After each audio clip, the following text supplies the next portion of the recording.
Doutor Otávio, quer dizer que temos mais um São Paulino no programa? Realmente, temos mais um São Paulino por uma questão, inclusive, de herança genética. Toda a minha família e eu fiz questão de passar para os meus filhos. Ainda que não quisesse, é uma questão genética. Uma herança genética. Um resistiu, o outro não resistiu e é São Paulo.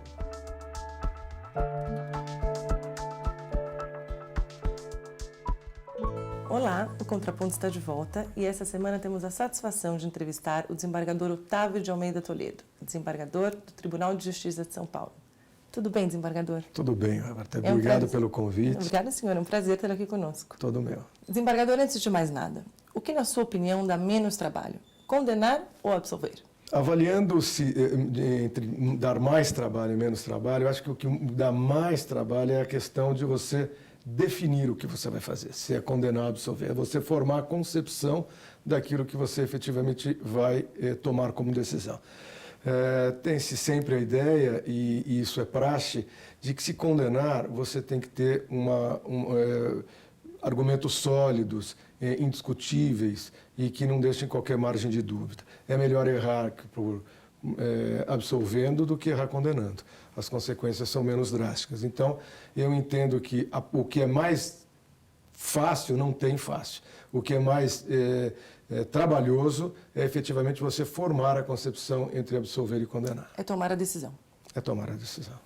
E na sua opinião, desembargador, sua opinião pessoal, existe alguma fórmula para combater a criminalidade? Esta fórmula é conhecida. O combate à criminalidade passa efetivamente por ações preventivas, que uma delas é a boa distribuição de renda, uma boa educação, uma assistência permanente a uma população, tentar diminuir as carências, detectar e diminuir as carências de todo um povo. E outro lado é atuar como repressão, ter uma polícia organizada, ter uma justiça célere e organizada, porque justiça tardia não é justiça, esse é um bordão conhecido, se afasta da justiça, o tempo que se leva é extremamente importante, e eu acho que para se combater a criminalidade você tem que promover ações preventivas e ações repressivas, direcionando melhor verba para a própria polícia, para os tribunais, para os juízes de primeira instância. Essa é a forma que eu entendo, congregar esforços em várias áreas para poder terminar com a criminalidade. É que, infelizmente, o nosso país é carente em todos esses lados, em vários lados, que juntos alimentam a criminalidade. Muitos acreditam que a educação seria um primeiro passo, investir na educação. O senhor acredita? Acredito que a educação é a principal ação a ser prestigiada para diminuir a criminalidade. Nosso país é carente, sim, indiscutivelmente. Mas eu entendo que também os governantes do nosso país devem eleger prioridades. E eleger prioridades é você poder direcionar recursos para áreas que você entende necessário. Não adianta só reclamar. Sejam mais importantes. Não adianta só reclamar da criminalidade. Tem que cuidar dela, tratar dela, inibi-la dessas formas. A educação, sem dúvida nenhuma, é a principal. A questão da alimentação, do saneamento, da assistência médica, tudo isso leva a inibir a criminalidade. Desembargador, é humano sentir raiva. O senhor já sentiu raiva ao estar à frente de um criminoso perverso?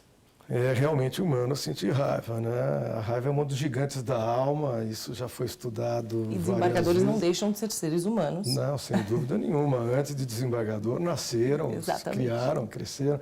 E eu acho que sentir raiva diante de um criminoso, até efetivamente se formar a convicção de que ele é um criminoso, eu não tenho muito esse sentimento. A raiva se você julgar com muita emoção e se indignando demais com aquilo que ele fez, você tem que primeiro chegar a uma conclusão de que se efetivamente fez. Depois, a lei destina os devidos cuidados que ele deve receber quando ele é considerado culpado. Raiva, eu procuro não sentir. Eu procuro me manter distante desse sentimento, apesar de natural e ele vir sem dar aviso. O senhor acredita ser uma questão de prática, de profissão, exatamente por ser humano, antes de qualquer definição de profissão? Porque raiva é um sentimento natural.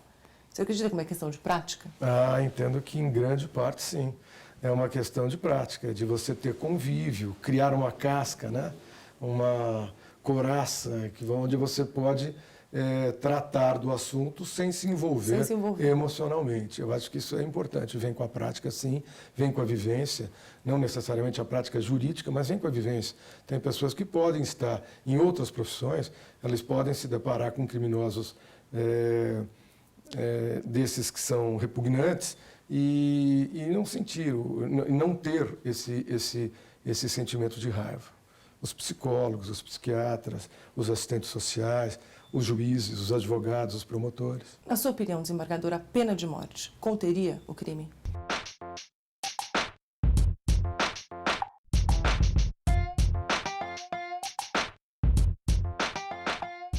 Não conteria. Eu acho que nenhuma política tão radical acaba com um crime. Acho que o problema é bem mais embaixo. Outros países têm também, não resolve. Na minha opinião, as pessoas, antes de cometer um crime, iriam pensar duas vezes se a própria vida deles ia estar em risco. Acho que sim, porque os bandidos ficariam com um pouco mais de medo da pena, né? Que nem nascer só aos 30 anos que eles podem fazer o que quer. Sim, porque as pessoas iriam pensar mais antes de cometer alguns atos. Eu acho que sim. Eu acho que a pessoa, a partir do momento que ela tira uma vida, ela também tem que perder a dela. Não, porque nos Estados Unidos, os estados que não têm pena de morte têm a mesma violência dos que têm. Pena de morte eu sou contra também. Conteria o crime no Brasil. Eu acho que a pena de morte deveria ser feita pelo fato de ter uma punição maior referente ao sistema carcerário no Brasil. Diretamente, para te responder, não. Eu acho que ela tem estatísticas científicas que mostram isso. Illinois, um estado dos Estados Unidos, acaba de retirar a pena de morte das suas previsões legais. Existem vários estudos no sentido de que ela aonde implantada, não tem comprovação científica de que ela reduziu. Além daqueles motivos conhecidos da questão da pena de morte, né? Da perseguição estatal, poder ser usada numa questão política, o erro judiciário, que acaba criando um seríssimo problema. E há poucos dias, Roberto, eu li uma coisa muito interessante com relação à pena de morte, que dizia o seguinte: por que você vai punir com a morte alguém que você sabe, se você não tem a certeza, que vai voltar a delinquir? Então você vai eliminá-lo, vai tirar a vida dele, e sendo que você não tem a certeza que você pode recuperá-lo. A ideia da pena, e eu acho que um dos princípios maiores da pena é ressocializar, é recuperar. Senão vira só castigo, senão fica encapsulado só na questão do castigo, da repressão, olho por olho, dente por dente. Você matou, dente por dente. Você matou, você vai ser morto. Acho que não funciona. Na minha concepção, não funciona.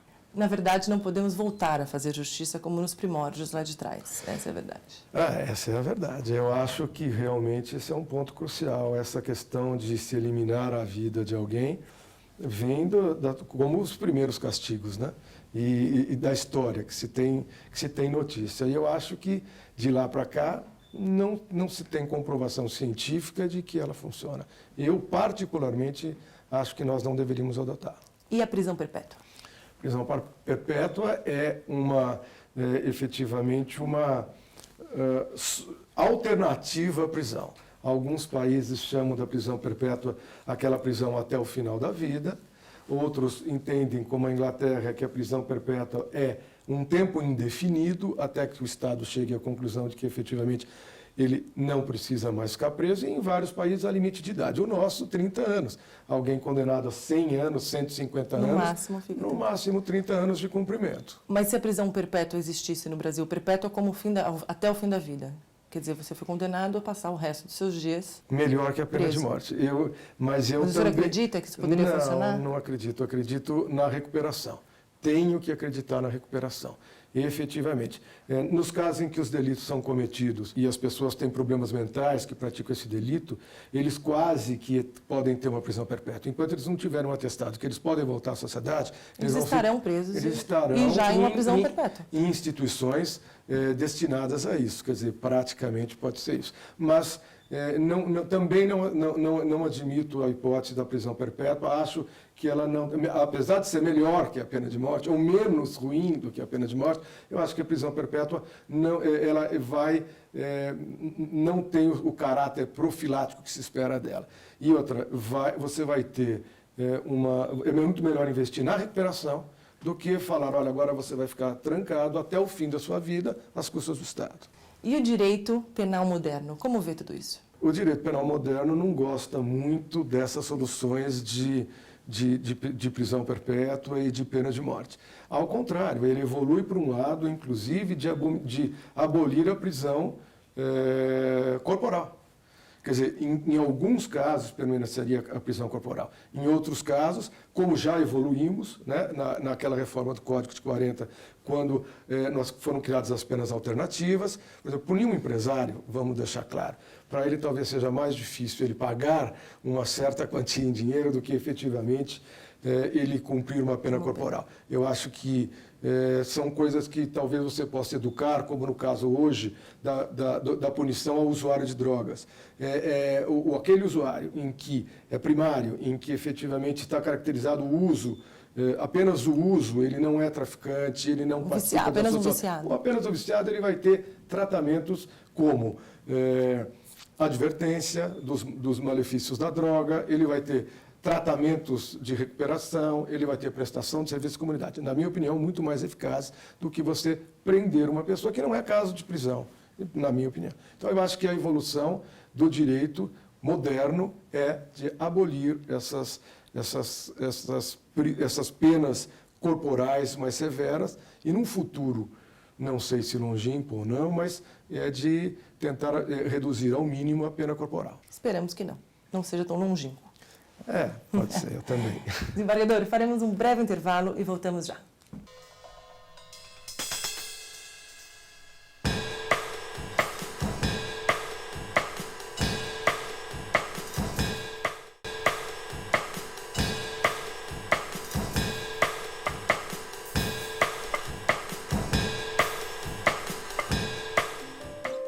Sorrisos largos, lagos, repletos de azuis, corações atentos, ventos do sul, são visões... Sonhos, aventuras, juras, promessas, dessas que um dia acontecerão, você me daria a mão?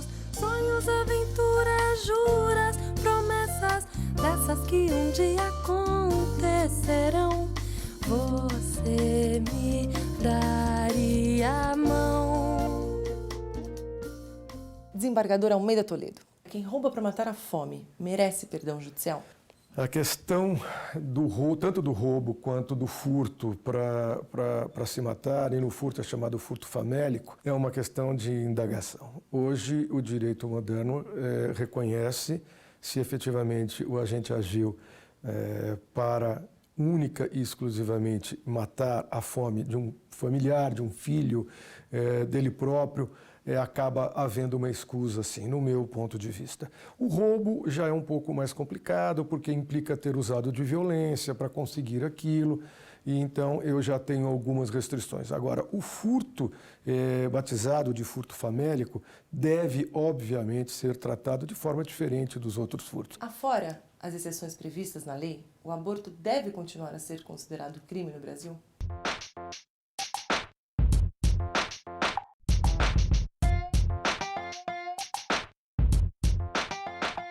Eu sou contra o aborto, mas sou a favor que a pessoa decida. Não. Na minha opinião, eu acho que a pessoa deveria poder optar em seguir com a gravidez ou não. Quando a gente faz um aborto, a gente está tirando uma vida. Concordo, mas depende dos casos. Pelo fato também que algumas pessoas no Brasil não são bem informadas. Então, além de não ter acesso aos remédios, eu acho que deveria ser, em alguns casos, deveriam ser crimes e outros não. Sim, porque eu acho que não deve se abortar por conta que é uma vida que está sendo jogada fora. Sim, porque eu acho um crime tirar uma vida. Melhor aborto que um monte de criança debaixo da ponte, tirando cola, né? E eu acho que a mulher tem que ter liberdade de decidir o que ela quer fazer com o corpo e tem que ter política para ajudar ela, senão ela vai abortar aqui na esquina e pode morrer. É outro ponto de polêmica e de indagação. O aborto, você tem várias vertentes. A vertente que efetivamente admite o aborto e entende que deve descriminalizá-lo, e aquela vertente que é a religiosa e que efetivamente condena o aborto por questões religiosas, e outros pontos de vista éticos.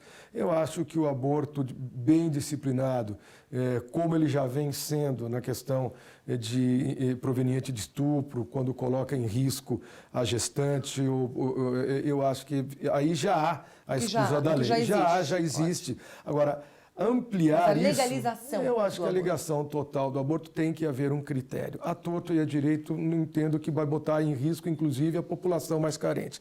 Agora, admitir o aborto, trazendo a responsabilidade para o Estado, para cuidar daqueles que praticam aborto em banheiros públicos, em casa, eu acho que deveria... E julgar se pode ou não ser feito aquele aborto, não só pelas questões que já existem? Isso, eu acho que aí é uma discussão que vai se dar no âmbito de se alterar a legislação. Se admitir o aborto por mera discricionalidade da mãe, dizendo, olha, eu não quero esse filho, foi uma gravidez indesejada, esse filho vai ter um prognóstico de vida muito ruim.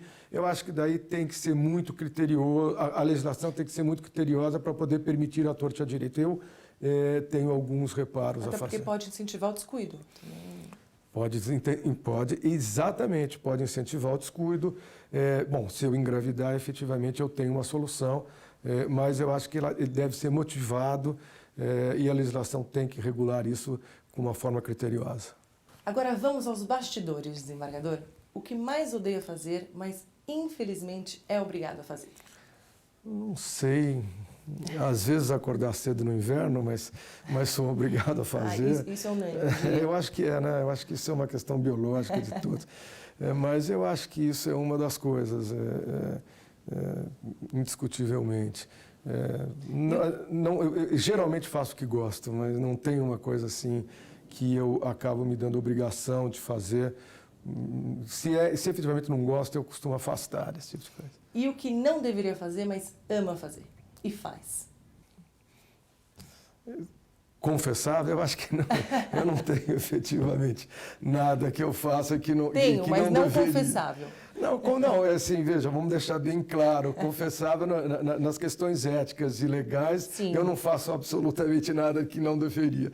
Mas algumas coisas, assim, me permitir a pequenas mentiras, que nem poderiam ser catalogadas como mentiras, mas para não levar alguém ao sofrimento, poder esconder um pouco a realidade quando se trata de filho, uma omissão sutil. Eu acho que daí, efetivamente, eu não deveria, mas eu não sou tão rigoroso a ponto de não me permitir alguma dessas questões. Me permito, às vezes.